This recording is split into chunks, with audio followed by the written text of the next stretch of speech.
ಬುಧವಾರ ಅಂದ್ರೆ ನಾನು ಕಡ್ಡಾಯವಾಗಿ ಮಧುಗಿರಿನಲ್ಲಿ ಇರುವಂತ ದಿವಸ. ಈ ದಿವಸಕ್ಕೆ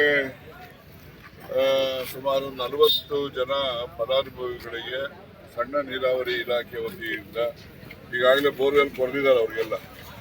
ಮತ್ತೆ ಎಲ್ಲ ಫಲಾನುಭವಿಗಳಿಗೂ ಕೂಡ ಉತ್ತಮವಾದಂತಹ ನೀರಿನ ಲಭ್ಯತೆಯೂ ಕೂಡ ಆಗಿದೆ. ಈ ದಿವಸ ನಾನು ಅವರೆಲ್ಲರಿಗೂ ಕೂಡ ಟೆಕ್ಸ್ಮೋ ಮೋಟ್ರಿಂದ ಹಿಡಿದು ಎಲ್ಲವೂ ಕೂಡ ಗುಣಮಟ್ಟದ ಪರಿಕರಗಳನ್ನು ಇವತ್ತು ವಿತರಣೆ ನಾವು ಮಾಡಿದ್ದೀವಿ. ಯಾವುದೇ ರೀತಿಯಲ್ಲಿ ಗುಣಮಟ್ಟದಲ್ಲಿ ಕೊರತೆ ಇದ್ದರೆ ನೀವು ಎಲ್ಲ ಒಂದ್ಸರಿ ಪರಿಶೀಲನೆ ಮಾಡಿ ಬೇಕಾದರೆ ಹೇಳಲಿಕ್ಕೆ ನಿಮಗೂ ಅಧಿಕಾರ ಇದೆ ಮತ್ತು ಬೇರೆ ಜನರಿಗೂ ಕೂಡ ಅಧಿಕಾರ ಇದೆ.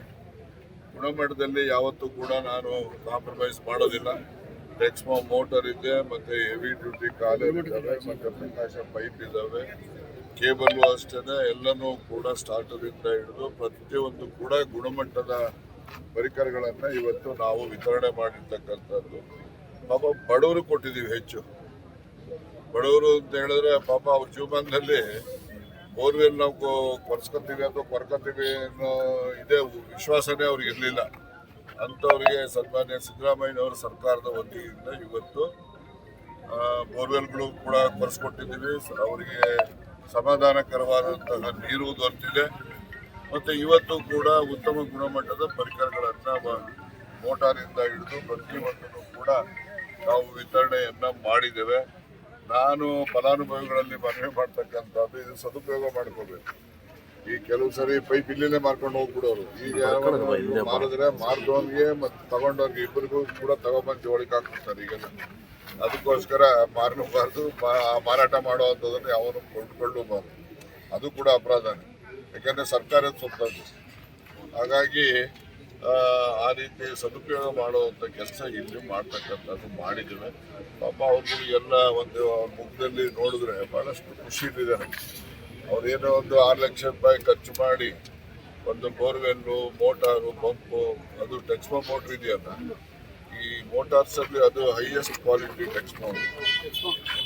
ನಾನು ನನ್ನ ಕಾಲದಲ್ಲಿ 13-18 ಇಲ್ಲಿನ ತನಕನೂ ವಾಟರ್ ಸಪ್ಲೈಗೆ ಯೂಸ್ ಮಾಡೋದು ಅದನ್ನೇ ಮಾಡಬೇಕು. ಮತ್ತು ಇಂಡಿವಿಜುವಲ್ ಬೆನಿಫಿಷರೀಸಿ ಕೊಟ್ಟರು ಅದನ್ನೇ ಕೊಡಬೇಕು. ಬೇರೆ ಯಾವುದು ಕೂಡ ಟೆಕ್ಸ್ಮೋ ಬಿಟ್ಟು ಬೇರೆ ಕೊಡಬಾರ್ದು. ಎಷ್ಟೋ ಜನ ಟೆಕ್ಸ್ಮೋ ಮೋಟ್ರ್ ಬಿಟ್ಟರು 10 ವರ್ಷ ಆದರೂ ಇದುವರೆಗೂ ಅವ್ರು ಒಂದು ದಿವಸ ತೆಗೆದಿಲ್ಲ ಅವರು. ಆ ಥರದಲ್ಲಿ ಗುಣಮಟ್ಟದ್ದು. ಬೇರೆ ಆದರೆ ಬೇರೆಗಳು ಸರಿಗಿರೋದಿಲ್ಲ, ಫಿಟರ್ಗಳು ಸರಿಗಿರೋದಿಲ್ಲ. ಅವು ಎಲ್ಲ ಒಂದು 6 ತಿಂಗಳಿಗೆ ರಿಪೇರಿ ಬಂತ. ಒಂದ್ಸರಿ ಒಂದು ಬೋರ್ವೆಲ್ ಇರಿಸಿ ಅದನ್ನ ರಿಪೇರಿ ಮಾಡಿಸಿ ಮತ್ತೆ ಬಿಡಬೇಕಂದ್ರೆ 10,000 ಬೇಕು ಇವತ್ತು. ಅದರಿಂದ ಆ ರೀತಿ ರೈತರು ತೊಂದರೆ ಆಗಬಾರ್ದು ಅಂತೇಳಿ ಎಚ್ಚರಿಕೆ ವಹಿಸಿ ಇವೆಲ್ಲ ಮಾಡಿದ್ದೇವೆ. ಇದಕ್ಕೆ ಸಂಪೂರ್ಣವಾಗಿ ಸನ್ಮಾನ್ಯ ಸಿದ್ದರಾಮಯ್ಯನವರ ಸರ್ಕಾರದ ವತಿಯಿಂದ ಮಾಡಿರ್ತಕ್ಕಂಥ ಒಂದು ಬಡವರು ಕೊಡ್ತಕ್ಕಂಥ ಸೌಲಭ್ಯಗಳು ಇದೆಲ್ಲ ಸದುಪಯೋಗ ಆಗಬೇಕು ಅಂತ ನಮ್ಮ ಆಶೆ. ಈಗ ಏನಾಗಿದೆ, ನಮಗೆ ಈ ಫಾರೆಸ್ಟ್ ಡಿಪಾರ್ಟ್ಮೆಂಟ್ನವರು ಅವರು ಒಂದು ಸ್ವಲ್ಪ ಚೈನಾ ದೇಶದವ್ರು ಇದ್ದಂಗೆ, ನಮಗೂ ಅವ್ರಿಗೂ ಬಾರ್ಡರ್ ಡಿಸ್ಪ್ಯೂಟ್ ಇದ್ದ ಹೆಂಗೈತೋ ಹಂಗೆ ಇವ್ರಿಗೂ ನಮಗೂ ಎಲ್ಲ ನೋಡಿ. ಇದ್ದಿದ್ದು ಕ್ರಿಟಿಕಲ್ ಇದ್ದಿದ್ದು ಅಲ್ಲಿ ಸಕಲೇಶ್ಪುರದಲ್ಲಿ 8 ವೇರ್ಗಳಲ್ಲೂ ಕೂಡ ನೀರನ್ನು ಪಂಪ್ ಮಾಡೋ ಅಂಥ ಕೆಲಸ ನಾನಲ್ಲಿ ಉಸ್ತುವಾರಿ ಇದ್ದಾಗಲೇ ಮಾಡಿಸಿದ್ದೀನಿ. ಒಂದು ಓವರ್ ಹೆಡ್ ಕನೆಕ್ಷನ್ ತಗೊಳಕ್ಕೆ ಒಬ್ಬ ಪ್ಲಾಂಟರ್ ಬಿಡ್ತಿರ್ಲಿಲ್ಲ, ಒಂದು ಪೈಪ್ ಲೈನ್ ಹಾಕಕ್ಕೆ ಬಿಡ್ತಾ ಇರಲಿಲ್ಲ. ನಾನು ಅಂತ ಎಲ್ಲ ಕಠಿಣವಾದ ಸವಾಲುಗಳನ್ನೆಲ್ಲ ತೆಗೆದು ಹರವನಹಳ್ಳಿವರೆಗೂ ನೀರನ್ನು ಪಂಪ್ ಮಾಡತಕ್ಕಂಥದ್ದಕ್ಕೆ ವ್ಯವಸ್ಥೆ ಮಾಡಿ ಬಂದಿದ್ದೆ. ಈಗ ಹರವನಹಳ್ಳಿವರೆಗೂ ನಾವು ಅದನ್ನು ಇನಾಗ್ರೇಷನ್ ಮುಖ್ಯಮಂತ್ರಿ, ಉಪಮುಖ್ಯಮಂತ್ರಿ ಎಲ್ಲರೂ ಕೂಡ ಬಂದು ಅದನ್ನು ಇನಾಗ್ರೇಷನ್ ಕೂಡ ಮಾಡಿದ್ದೇವೆ. ಈಗ ಒಂದು ದುರ್ದೈವ ಅಂದರೆ ನಮಗೆ ಈ ಕಡೆ ಲೈನು ಎಕ್ಸ್ಕವೇಷನ್ ಆಗದೆ ನಾವು ಎಲ್ಲ ನೀರನ್ನು ಇದಕ್ಕೆ ಬಿಡ್ತಾ ಇದ್ದೀವಿ, ವಾಣಿ ವಿಲಾಸಕ್ಕೆ ಬಿಡ್ತೀವಿ. ವಾಣಿ ವಿಲಾಸ ಹೋದಾಗ 2 ಸರಿ ತುಂಬೋಯ್ತು ಆ ನೀರೇ. ಈಗೇನ 5 ಹಳ್ಳಿ ಕಾವಲ್ ಅಂತ ಒಂದು ಲೊಕೇಶನ್ ಇದೆ, ಅಲ್ಲಿ ಸುಮಾರು ಒಂದು 1.5 ಕಿಲೋಮೀಟರ್ ಎಕ್ಸ್ಕವೇಷನ್ ಮಾಡಬೇಕಷ್ಟೇ. ಅದು ಫಾರೆಸ್ಟ್ ಬರ್ತದೆ.